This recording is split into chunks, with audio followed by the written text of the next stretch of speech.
E aí otakus do meu Brasil. Mais um vídeo do canal, e trazendo para vocês a última parte do capítulo 5, e último vídeo sobre o volume 11. Então, já deixe o like no início do vídeo, porque eu sei que você não irá se arrepender. E também se inscreva no canal, se ainda não for inscrito, é nóis. Dito isso, vamos para o vídeo. A história começa logo após a Inzigondo deixarem a tesouraria. Os dragões de gelo haviam chegado sobrevoando, e se prostraram alinhados em frente a ele. Haviam 19 no total, incluindo Renjinmal. Ainz viu que eles obedeceram suas ordens, mas ele ficou um pouco desanimado, pois com isso, não teria mais cadáveres de dragões. Até porque, ele não queria sair matando os dragões sem uma boa desculpa. Nesse momento, Renjinmal o saudou respeitosamente, e o informou que seus fiéis servos haviam chegado, no caso, os dragões de gelo. Com isso, Ainz ordenou que levantassem suas cabeças. Porém, quando os dragões viram Ainz, além da surpresa, alguns não acreditaram que o ser em sua frente pudesse realmente ter matado o Lorde Dragão, seu pai. Então, um deles gritou que não aceitaria isso, e o atacou com suas garras. Isso deixou Ainz muito feliz, já que era apenas uma desculpa que ele precisava para adquirir mais um cadáver. E novamente, após o feitiço Graspeart, ou melhor, esmagamento de coração, o dragão caiu sem vida no chão, da mesma forma que seu pai. Então, Ainz olhou para os outros dragões, e perguntou se havia mais alguém que queria desafiá-lo. Vendo que eles pressionaram suas cabeças no chão, ainda mais do que antes, Ainz ativou o portal e lançou o cadáver nele. Provavelmente enviou o cadáver para Nazarick. E após montar em Renjinmal, Ainz ordenou que eles fossem até seus subordinados, que os esperavam. Quando chegaram, viram os Quaguas prostrados em silêncio, visão essa, que Ainz e Gondo acharam muito bizarras. Aura e Shaltiar informam a Ainz que a seleção dos 4.000 machos e fêmeas, e as 2.000 crianças, tinha sido finalizada, e que o restante foram exterminados. E após Ainz perguntar sobre o rei, Shaltiar apontou o lugar em que ele estava. Indo até ele, Ainz pediu para que Perriuro levantasse a cabeça, e diz ser um rei misericordioso, e o pecado por não aceitarem sua proposta havia sido pagado com sangue de seu povo. No entanto, se Ryuro jurar fidelidade a ele, Ainz prometeu que garantiria prosperidade aos Quagoas. Algo que Ryuro aceitou instantaneamente, da forma mais humilde possível, dizendo que os Quagoas iriam se moer até virar poeira, para cumprir as ordens de sua majestade. Com isso, Ainz se dirigiu a Aura e Shaltiar, e as elogiou pelo excelente trabalho. E na conversa, Ainz pergunta se algum Quagoa poderia se tornar um adversário poderoso, baseado nos padrões desse mundo. Mas elas disseram que Perriuro havia sido considerado muito forte, mas elas não tinham visto ele em ação, para saber o quanto precisamente. Com isso, Ainz começa a pensar no que pode ter causado a morte de seus dois Desknigat, e dessa vez finalmente percebe que eles poderiam ter morrido graças à queda da ponte. Algo que o deixou muito envergonhado, mas ele não queria admitir isso para suas duas subordinadas. Porém, ele percebe que poderia usar essa oportunidade para fazê-las entender que mesmo ele pôde falhar, e com isso, aos poucos poderia mudar sua posição de governante incrivelmente sábio, para um governante comum, acabando com o sofrimento que ele sempre tem que passar. Então, ele diz para as duas que havia se enganado, sobre a morte dos Desknigat. Mas Shaltiar, enquanto sorria, diz humildemente que está profundamente grata, por Ainz ter desgraçado a si mesmo, quando estava palestrando-a, apenas para que ela pudesse aprender, já que ela ainda era muito inexperiente. Isso deixou Ainz extremamente confuso, se perguntando que parte desse respeito era merecido. Entretanto, ele desistiu de tentar entender, e respondeu afirmativamente, dizendo que ela havia percebido o propósito de suas ações. E ele finalizou dizendo que mesmo ele poderia cometer erros. Algo que Shaltiar não acreditava, mas disse que entendia. Porém nesse momento, Shaltiar parecia ter chegado ao seu limite, e caiu de joelhos enquanto chorava. Ainz se agachou e limpou suas lágrimas, enquanto a confortava. Shaltiar pergunta se ela havia sido útil. E Ainz diz que ela havia feito um bom trabalho, como esperado de um de seus guardiões. Com isso, ela agarrou o manto de Ainz, enquanto limpava suas lágrimas. E assim, com essa belíssima cena, a história corta para o Conselho Regente, que haviam acabado de receber a notícia do retorno de Ainz. E graças a isso, estava em um silêncio absoluto. Nenhum anão na Câmara podia ficar calmo. Um dos anões duvida, e pergunta se ele realmente conseguiu recuperar a capital. Mas outro anão pede para que ele não fique procurando falhas, e que deveriam dizer que eles acreditavam desde o início que Ainz teria sucesso. Além, é claro, de uma pequena comparação ao corajoso anão que estava procurando falhas, que ele era tão valente quanto o rei anão, herói das lendas. Mas se era um dos jogadores, não há confirmação, até porque também poderia ser um antigo integrante dos 13 heróis. No entanto, o motivo principal disso tudo era por causa do desaparecimento do Forjinha. O mestre da forja havia sumido e levado o lingote dado por Ainz, junto com ele. Mas felizmente, não levou a espada curta. Mas ainda assim, isso tem tirado a paz de espírito dos membros do conselho. Eles estavam sem tempo e deveriam tomar uma decisão sobre o mestre da forja. E por isso, estavam discutindo nesse momento. Eles estavam planejando sobre que ações tomar quando Ainz chegasse. E como não conseguiam se decidir, escolheram iniciar uma votação. Até cogitaram entregar os tesouros da antiga capital, mas foi recusado. Porém eles não conseguiam pensar em mais nenhuma outra coisa.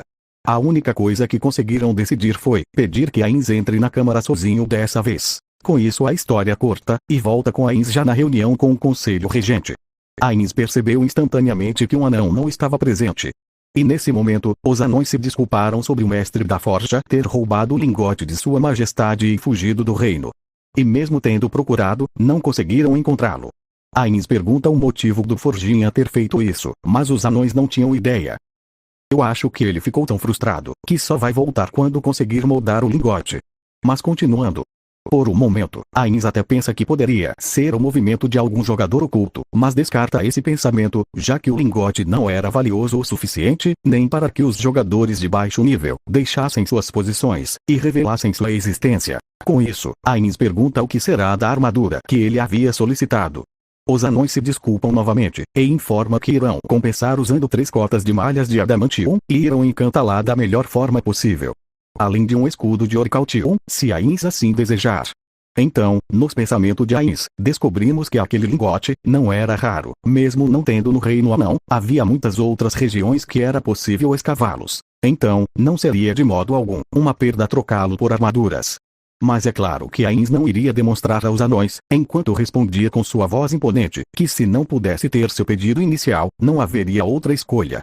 Ele iria discutir esse assunto com Zenberu, e depois daria sua resposta. Mas antes de sair, Ainz fez mais um pedido aos anões.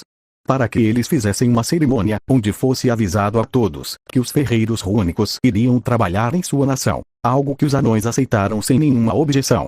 Mas é nos pensamentos de Ainz, que descobrimos que isso era apenas para que ele não precisasse voltar tão cedo para Irrantel. Para que ele apenas enviasse uma mensagem para Albedo, e deixasse a vassalagem do Império com ela e Demiurgos. A história então curta, para Ainz já na cerimônia, ele havia bancado a maior parte das comidas no banquete, até porque ele queria usar isso para atrair ainda mais os ferreiros rúnicos. Gondo havia chegado até ele, e na conversa ele agradeceu a Ainz, por tudo o que Ainz havia feito.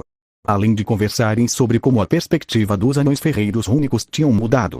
E enquanto ouvia os anões conversarem sobre como o reino de Ainz deveria ser incrível, Ainz pede para que Gondo vá conversar com os outros anões, já que essa era uma festa de despedida.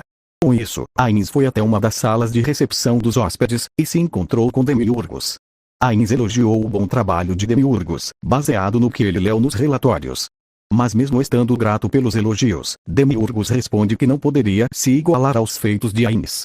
Com isso, Ainz pergunta como está indo a vassalagem do Império, mas Demiurgos diz que não há nenhum problema, que ele e Albedo já planejaram e elaboraram o projeto. Então, Demiurgos mais uma vez diz para Ainz, que suas ações no Reino Anão e no Império são verdadeiramente deslumbrantes, e que o único termo para descrevê-lo seria sabedoria insondável. Mas Ainz diz que Demiurgos também poderia ter feito o mesmo. No entanto, Demiurgos pergunta para Ainz, o quão longe previa o curso de sua nação, e a resposta de Ainz foi 10.000 anos. O que mostrou a Demiurgos o quanto ainda faltava para que ele pudesse se aproximar do intelecto supremo de Ainz. Porém, Ainz havia dito isso apenas porque lembrou do nome de uma das guildas de Brasil, Millennium. E ele apenas estava pensando alto quando deixou esse número escapar. E mesmo querendo dizer que estava brincando, não conseguiu finalizar, já que Demiurgos estava falando sobre o quão sábio eram os cursos de ação que Ainz já havia posto em prática em Irrantel, como usar Desknigat como uma força defensiva para os habitantes, em uma forma de fazer as outras nações a confiarem neles. Entretanto, Ainz responde que não havia pensando tão longe assim, e Demiurgos diz que irá esculpir isso em seu coração. Assim, Ainz diz que deixará isso para Demiurgos, e então pergunta sobre o relatório, e quando iria acontecer. No caso, estão se referindo ao reino. E Demiurgos diz que irá acontecer no outono, mas também terá que incomodar Ainz no inverno. E que mesmo podendo ocorrer alguns pequenos problemas, eles poderão manipulá-los. O que acontece é que quando Albedo foi ao reino, os Eigetfinger receberam a missão de usar suas influências para exportar os alimentos de Reestize. Com isso, no inverno, os moradores do reino passariam fome. Então, Ainz poderia usar isso como um casus belli, e iniciar uma guerra, com a desculpa de que era para salvar os habitantes. E assim, Ainz deixa novamente isso com Demiurgos, pois ele já tinha tudo planejado. E assim, a história corta, e vai até a Vila Carne. Era de manhã, e Henry havia acabado de acordar, porém seu marido, Nfiria, ainda dormia pacificamente. Mas é claro, que quando eles haviam se casado, ele não dormia tão profundamente assim. E eu não vou descrever mais essa cena, porque ela é muito imprópria. Com isso, nos pensamentos de Henry, descobrimos que os novos Globins que ela havia invocado, ali no finalzinho da terceira temporada. Então, eles fizeram suas próprias residências, além é claro da falta de alimento, que a Floresta Torre sozinha não daria conta. Mas esse problema foi resolvido pedindo ajuda a Lupus Regina. E assim, eles conseguiram o alimento suficiente, mas teriam que pagar no futuro, porém o prazo não havia sido definido. Entretanto, havia o problema da falta de água, mas os anões que se mudaram para a vila resolveram esse problema. Com isso, vocês percebem que a história avançou um pouco no tempo. Então, quando Henry saiu de sua casa, já vestida, para adquirir os ingredientes para o café da manhã, Lupus Regina apareceu de repente. O que deixou os Globins em guarda, protegendo Henry. Ela diz que não fará nada de mal. Além de ter comentado que veio no transporte aéreo, que usava dragões de gelo. Ao que parece, já estava sendo implementado no reino de Ainz. O que deixou Henry muito surpresa, já que para ela, dragões eram seres das lendas. Porém nesse momento, Lupus Regina diz que não poderá mais visitá-la por um tempo. Algo que deixou Henry um pouco confusa, já que Lupus Regina nunca havia falado nada do tipo antes. Então, Henry pergunta o que havia acontecido. E Lupus Regina responde que Ainz havia sido derrotado em batalha e morreu. Fim. É isso, pessoal. Gostaram do vídeo? É com esse final maravilhoso que se encerra mais um volume de Overlord. Então, se gostaram do vídeo, deixe seu like e compartilhe o vídeo, para me ajudar. Já vou avisando que o volume 12 será bem interessante. Mas é isso, obrigado por sua visualização e nos vemos no próximo vídeo.